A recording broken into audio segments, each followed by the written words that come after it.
Hello， 大家好 ，Dr. Kevin 講醫美，我哋又翻嚟啦。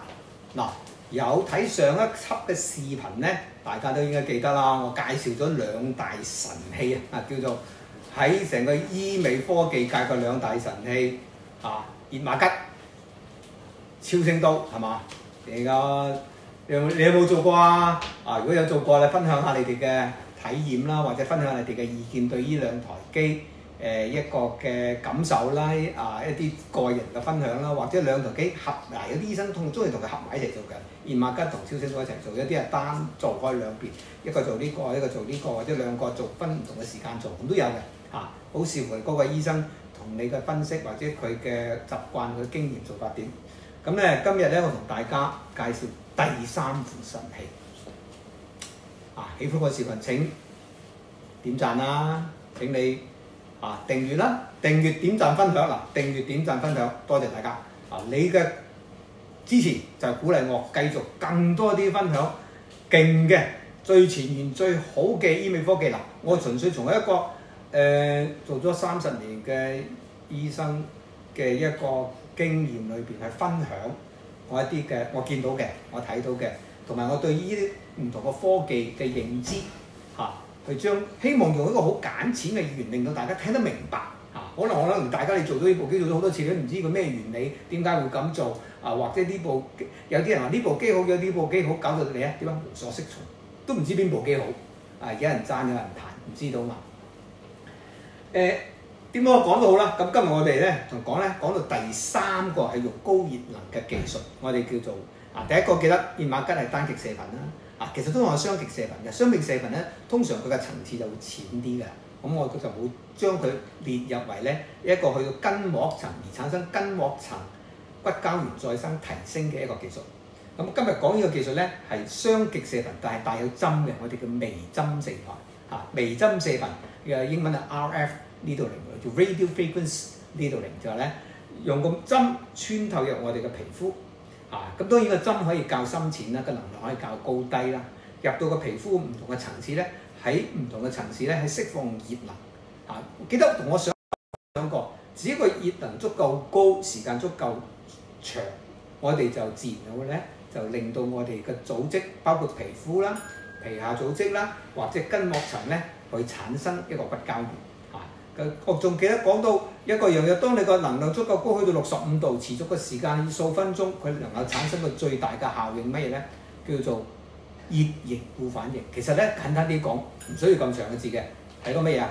破壞啲老化。我哋只有破壞咗啲嘢先能夠生。好似我哋例如講，平地上有間屋，一個獨立屋，話呢間屋咧住咗幾十年，就日久失修啦，話個地基都可能歪咗斜咗，就算你點維修都好嗰間屋都唔能夠好靚好紮實，因為個地基已經係咩？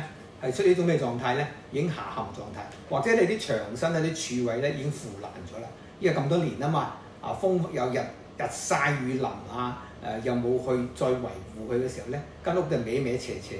咁我嗰個時候我哋，如果你揾個工程師嚟俾個意見，喂點搞好啊？點裝修好啊？點同我修葺喎？個工程師話：睇下呢個地基都冧咗啦，揾個推一架一個鏟泥機出嚟，將佢拱冧佢，跟住喺個地基度重新挖過個地基，打過啲樁上去。喺呢個基礎上，我哋建造呢間屋先夠紮實。如果話你見到好似香港啲樓30層、40層、50層，嗰啲樁打到幾深啊？打到落個地，我哋嘅地嗰個地入深層入邊嘅花崗岩，因為花崗岩好硬啊，呢條樁咁落到去，咁索死，咁你先能夠起到間樓好高嘛。否則啲話，香港啲隨時年年都有8號風球啦，8號風球一吹就冧啦嘛。咁所以地基係好重要係嘛？咁所以我哋塊面唔係地基，但係我哋塊面咧入邊嗰啲真皮層筋膜層穿透住嗰個由筋膜層穿透嘅脂肪層去到真皮層嗰啲網狀纖維結構老化咗啦嘛。一啲好似垃圾咁喺度，我哋係將如果清除咗佢而注入啲新嘅嘢東西，咁佢當然成個結構就好似起咗間新樓咁。其實做醫美咧有少少係好似起屋咁上下嘅原理。記肌好緊要。所以而家講成日都要講緊我哋筋膜提拉啊，將個筋膜層重新建造嘅。咁但係點先能夠達到呢個我哋認為達到呢個重新建造嘅效果咧？如果我哋仲做機，一定要講能量。能量第二深度。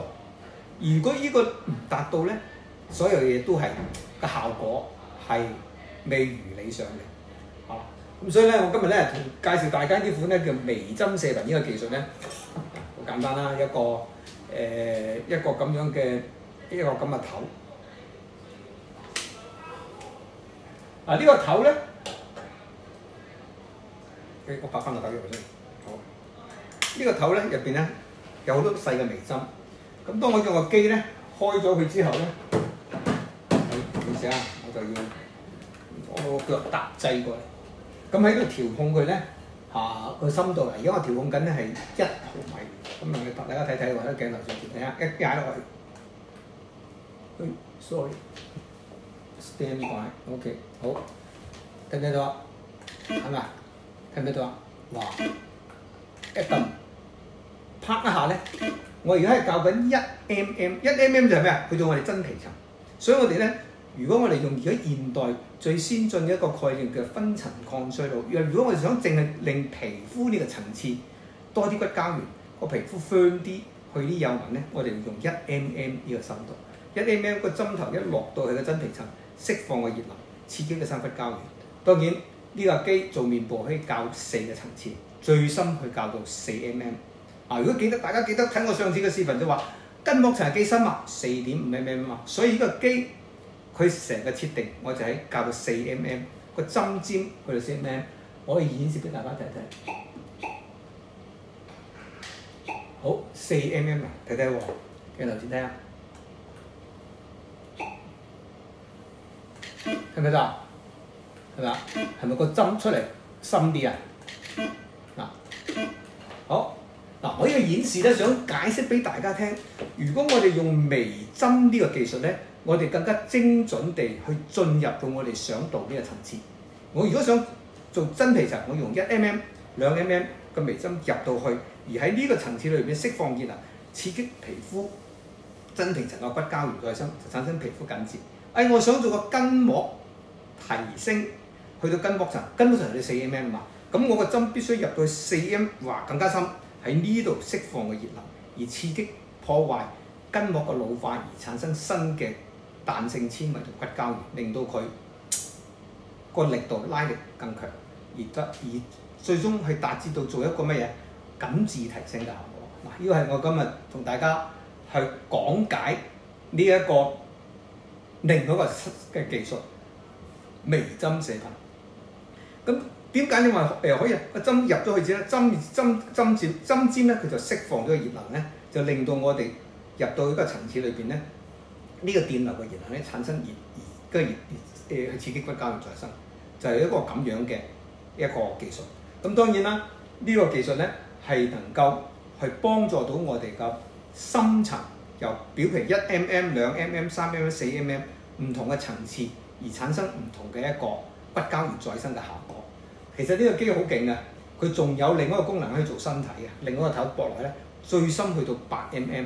可以用身體嘅脂肪有啲人我覺得個擺大肉好多脂肪下巴好多脂肪，或者身體嘅個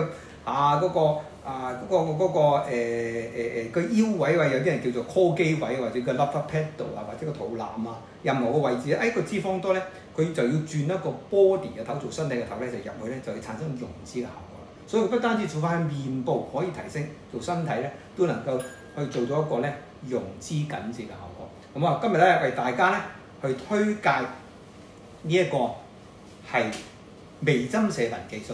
有別於我哋之前講嘅 Thermarch 嘅無創嘅，完全無創，嗰個頭整落去淨係熱能嘅導入跟住超聲刀隔離我部嘅超聲刀呢個咧就微針射頻技術。所以而家喺市場上咧，無論你係邊間廠做嘅機，或者你係邊個品牌嘅機，其實都不外乎係呢3種核心嘅技術，能夠幫助到我哋咧產生面部提升抗衰老嘅效果。咁至於你想用邊隻好，邊隻唔好，邊隻啱你，重要嘅係咩啊？